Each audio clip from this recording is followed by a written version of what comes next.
By the winter of 1814, the United States was a nation scarred but unbroken. For 2 long years, the War of 1812 had burned across its young republic, a brutal echo of its own revolution. The British had invaded from Canada, seized Maine, and burned the capital to the ground. The White House itself lay in ashes. To many abroad, it seemed only a matter of time before the American experiment collapsed under the weight of war. But on the western frontier in the deep South, a different kind of America was stirring. Here, on the rivers and swamps, on the cotton fields and port towns, men and women lived by grit, rifle, and faith. Among them was a tall, hard-faced general from Tennessee, Andrew Jackson. He was known to his men as Old Hickory, tough as the tree itself. He had risen from poverty, fought duels, and carved his reputation in the Creek War, where he'd defeated a powerful native confederation allied with the British. When news came that British troops were massing in the Caribbean, aiming to seize New Orleans, the key to the Mississippi, Jackson knew the stakes. If New Orleans fell, Britain would strangle the nation's trade, cut off its western frontier, and perhaps reclaim its lost colonies by force. It was a desperate moment, and Jackson was the desperate man it required. He was bold, unpredictable, and utterly ruthless when duty demanded it. To his soldiers, he was a hero. To his enemies, he was a storm. By late 1814, the final act of the War of 1812 was moving south, toward the swamps, bayous, and winding river roads of Louisiana. And in those dark waters, the future of America would be decided. Across the Atlantic, in the waning days of 1814, Britain was triumphant. Napoleon Bonaparte had fallen. Europe was quiet for the first time in 20 years. And the soldiers who had chased Napoleon across the continent now turned their gaze west, toward the upstart republic that refused to bend. The War of 1812 had begun as a struggle over trade rights and naval impressment, but by its end, it had become something larger, a test of America's endurance as a nation. British ships ruled the sea. American ports lay blockaded.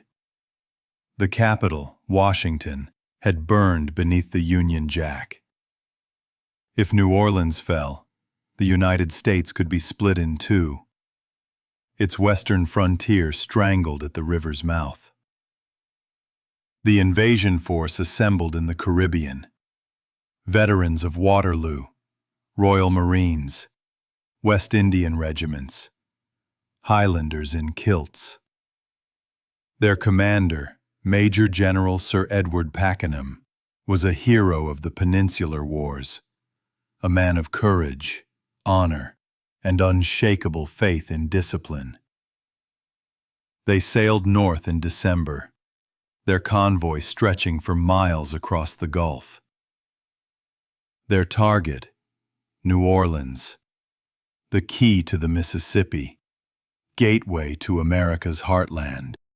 Waiting for them was Major General Andrew Jackson, frontier warrior, unpolished, relentless.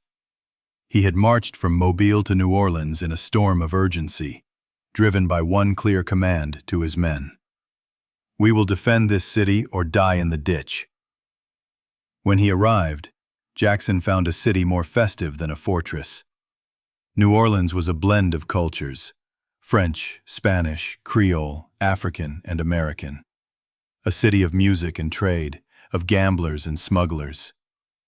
Its people had little taste for war, but Jackson saw only the geography: a narrow corridor of land east of the city, flanked by cypress swamps on one side and the Mississippi on the other. He knew that if the British came, they would have to march through that narrow killing ground, so he dug in. He called for every man who could hold a musket. Tennessee and Kentucky riflemen trickled in, their long guns wrapped in oilskin.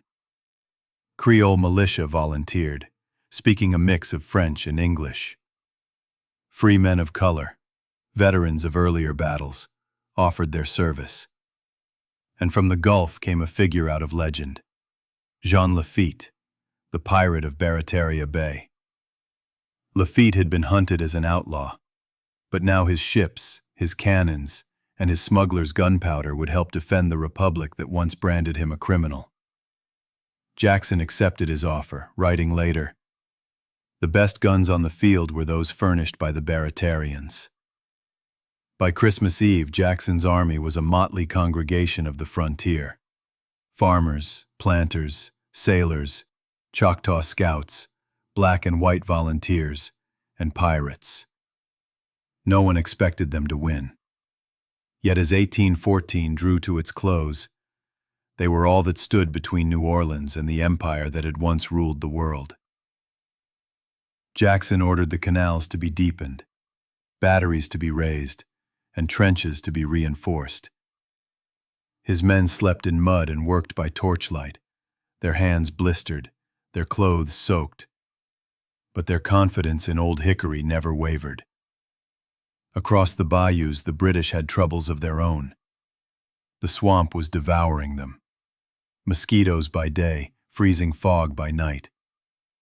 Supply lines stretched thin, powder soaked by rain. Yet Pakenham believed his veterans would prevail through sheer discipline. Both generals knew the same truth. New Orleans was more than a prize. It was a symbol, the last word in a war that had already burned its message into history. On the afternoon of December 23, 1814, British scouts reached the Villeray plantation, just 8 miles from New Orleans. They had come undetected, guided by local fishermen through the bayous. At last, the prize lay before them. Pakenham's officers toasted that night's victory in silver cups, certain that New Orleans would fall within days. But Andrew Jackson had spies of his own. When word reached him that thousands of British troops had landed, he slammed his fist on the table and growled, "By the Eternal, they shall not sleep on our soil tonight." That evening, under a moon veiled in mist, Jackson led 2,000 men downriver through the dark. His orders were simple: find the enemy, attack before dawn, leave nothing standing.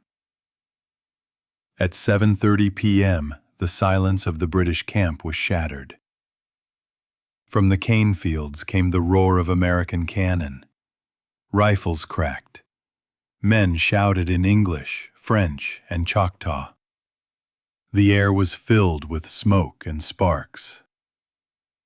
For 2 chaotic hours, the two sides clashed at point-blank range. British formations broke apart in confusion. American militia charged through the fog and darkness. Even Lafitte's pirates joined the fray, their artillery booming from the riverbank.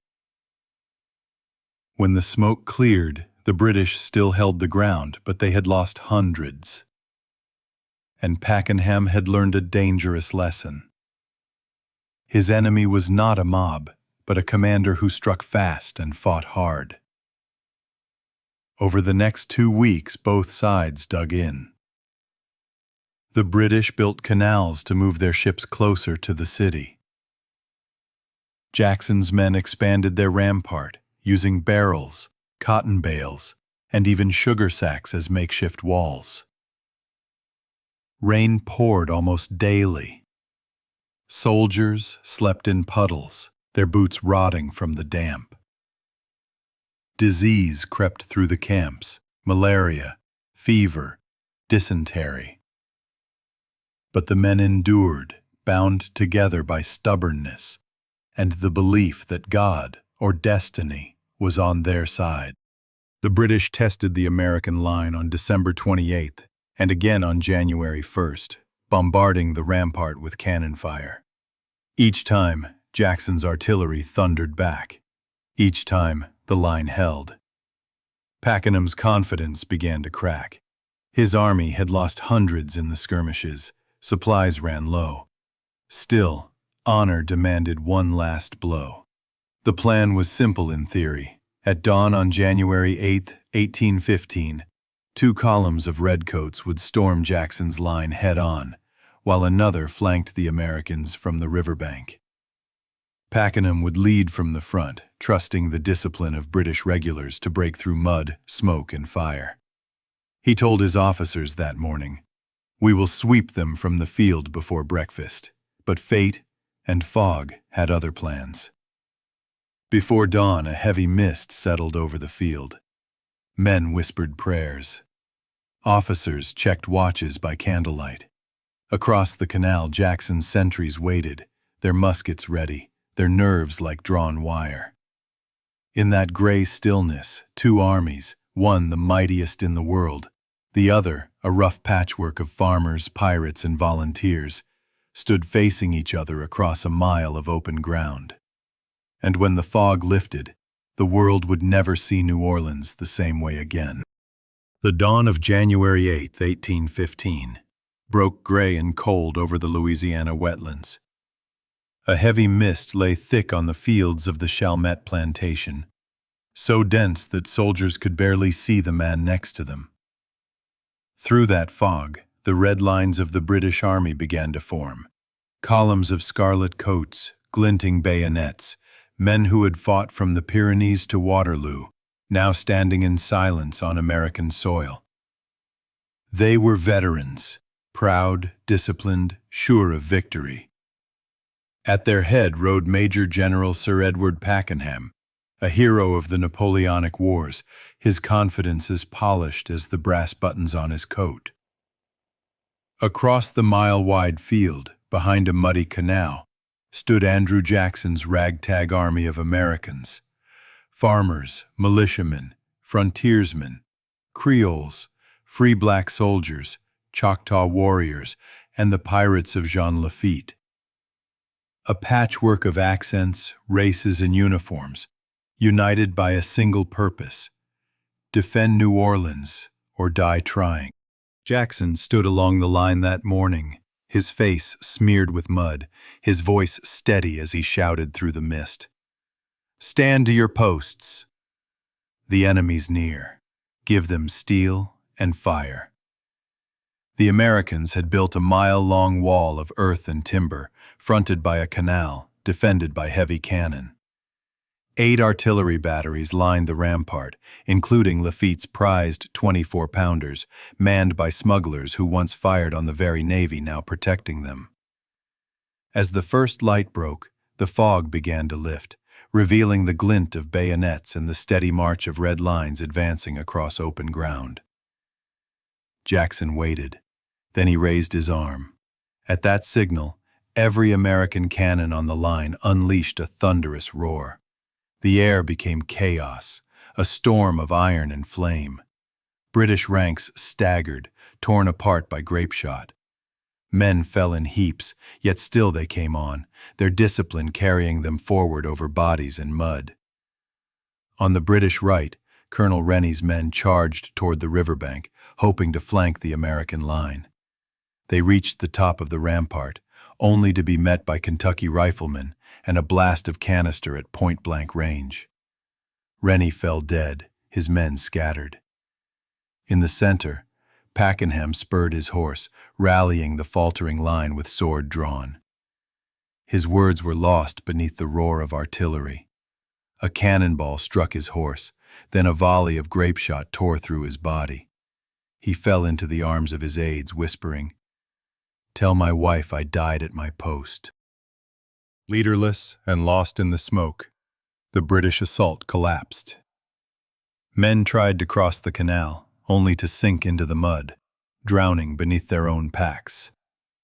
Others fled back through the cane fields, leaving behind their dead, their flags, their glory. When the smoke cleared, the ground before Jackson's line was a sea of redcoats. More than 2,000 British soldiers lay dead or wounded. Jackson's losses numbered fewer than 75. Never before, and never again, would the British Empire suffer such a staggering defeat at the hands of the Americans. For Jackson's men, the victory felt miraculous. Riflemen wept and prayed. Creole women brought food and water to the rampart. Jean Lafitte's pirates drank to their strange redemption. And across the city, church bells rang for hours. When word of the triumph reached Washington, it spread like wildfire across the young republic. After years of humiliation, the burning of the Capitol, the blockade, America had found its redemption in a single morning. But the cruelest irony was still to come. Unknown to both armies, peace had already been declared. 2 weeks earlier, diplomats in Europe had signed the Treaty of Ghent, officially ending the War of 1812. The news had not yet crossed the Atlantic. The men at Chalmette had died for a peace already won. And yet, history is not written only in treaties, but in courage and conviction and memory. For the United States, the Battle of New Orleans became more than a victory. It was proof, to the world and to itself, that this fragile young nation could stand against empire and survive. Andrew Jackson would emerge as a national hero. New Orleans would never again fall under foreign threat. And the final battle of the War of 1812, fought after the war had technically ended, would echo for generations as the moment America truly believed in itself. The guns fell silent that day, but their thunder still rolls in memory. A reminder that freedom, once earned, must forever be defended. When the firing stopped, the air hung heavy with smoke and rain. The fog lifted, and what it revealed stunned even the victors. The ground was carpeted in red. The canal overflowed with mud, blood, and wreckage. The mighty British army lay shattered before a wall of farmers, sailors, and pirates. A stunned silence fell across both lines. The survivors looked out across the fields and saw not glory, but the terrible cost of it. One Tennessee rifleman wrote, "We expected death, but it seems even death blinked at our defiance." When word reached New Orleans, the city erupted. Church bells pealed for hours, gun salutes thundered along the riverfront, and every church door swung open to prayer and jubilation. Men who had fought side by side, Tennesseans, Creoles, free men of color, pirates, embraced like brothers. Women wept, laughed, sang, and draped flowers across cannon barrels still warm from battle. One eyewitness remembered, "Never had a city so feared destruction, and never had one rejoiced so wildly to be spared." Andrew Jackson rode back into the city as a conqueror. To many, he seemed less a man than a force of nature. They called him Old Hickory, hard, unbending, impossible to break. He thanked his soldiers not as subordinates, but as brothers. "They have done more than I could command," he wrote. "They have done what their country's honor demanded." The nation seized on the victory like a fever. The news raced from New Orleans to Washington in just 15 days. When it arrived, crowds filled the streets. Men fired muskets into the air in celebration. For a generation scarred by war and humiliation, Jackson's triumph was the balm they had longed for. Songs soon followed. The Hunters of Kentucky, the 8th of January, folk anthems that turned the battle into legend. In the minds of the people, Jackson was no longer just a general. He was America itself, raw, relentless, and free. But fame carries its own kind of burden. Jackson's will, once a shield, became a weapon. As president, years later, he would battle the national bank, face down political rivals, and stand as the champion of the common man, while ordering the Trail of Tears, forcing thousands of Native Americans from their homelands. The hero of New Orleans became a president both loved and feared. The same iron spirit that saved a city would also leave scars across a continent. History rarely grants purity, only consequence. But on that morning by the Mississippi, Andrew Jackson had done what few men ever do. He had defied empire and won. The Battle of New Orleans became more than a military victory. It was a myth. The story of a scrappy, divided people who came together to fight for something larger than themselves. For decades, January 8th was celebrated as a national holiday. Veterans marched in parades. Children learned Jackson's name beside Washington and Jefferson. The battle became the closing chapter of America's Second War of Independence, and the opening note of its identity as a nation that would not bow.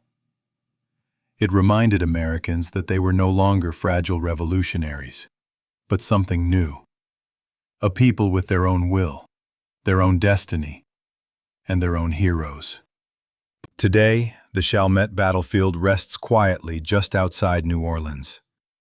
The wind moves through the grass where cannons once thundered.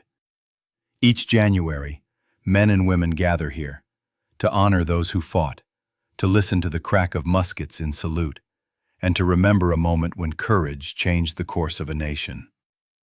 More than 2 centuries have passed, but the Mississippi still rolls past that sacred ground, carrying with it the same spirit that rose in 1815, unyielding, defiant, and free. From the mud and the mist, a legend was born, and a nation found its voice.